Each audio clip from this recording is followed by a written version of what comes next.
Ready start. अध्यक्ष महोदय, उसके लिए सब कुछ करना है तो फिर कृषि उत्पादन का जो मूल आधार है, उस खाद और पानी की जो व्यवस्था है, जब उस पर ही कर लगाया जाता है तो मेरे मन में आता है कि कहीं वित्त मंत्री महोदय अपनी ही बात को अपने ही सिद्धांतों के द्वारा तो काट नहीं रहे हैं।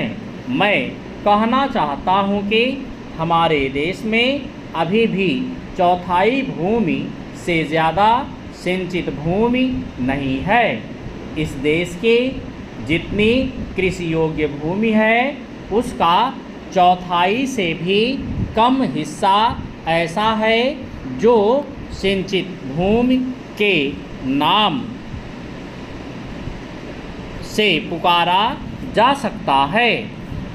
मेरी राय में अब समय आ गया है जबकि पिछले 2-3 वर्षों की नीति पर फिर विचार किया जाए और एक मात्रा में घाटे के बजट का सहारा लेकर ही सही आर्थिक तथा सामाजिक विकास योजनाओं की गति को बहुत बढ़ा दिया जाए।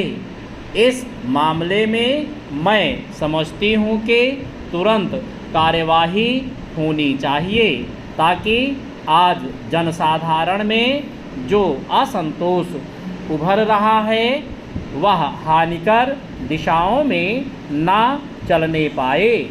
आज के राजनीतिक वातावरण की दृष्टि से भी मैं कहना चाहती हूँ कि विकास की गति को बढ़ाने की आवश्यकता सर्वोपरि है। जहाँ तक कि नए बजट के अंतर्गत कर नीति का संबंध है, अच्छा होता यदि मिट्टी के तेल जैसी वस्तुओं पर अतिरिक्त कर ना लगाया जाता।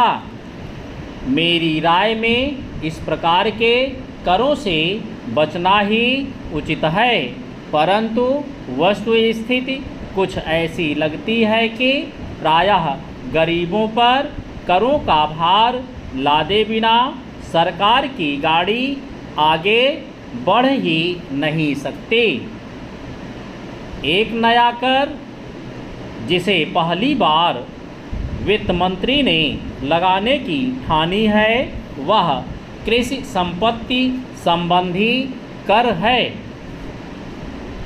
अब से पहले कुछ राज्यों में कृषि संबंधी आयकर लगाया गया था, परंतु उसके प्रशासन तथा वसूली आदि में इतनी कठिनाइयाँ आईं कि राज्य सरकारों को अपनी नीति बदलनी पड़ी।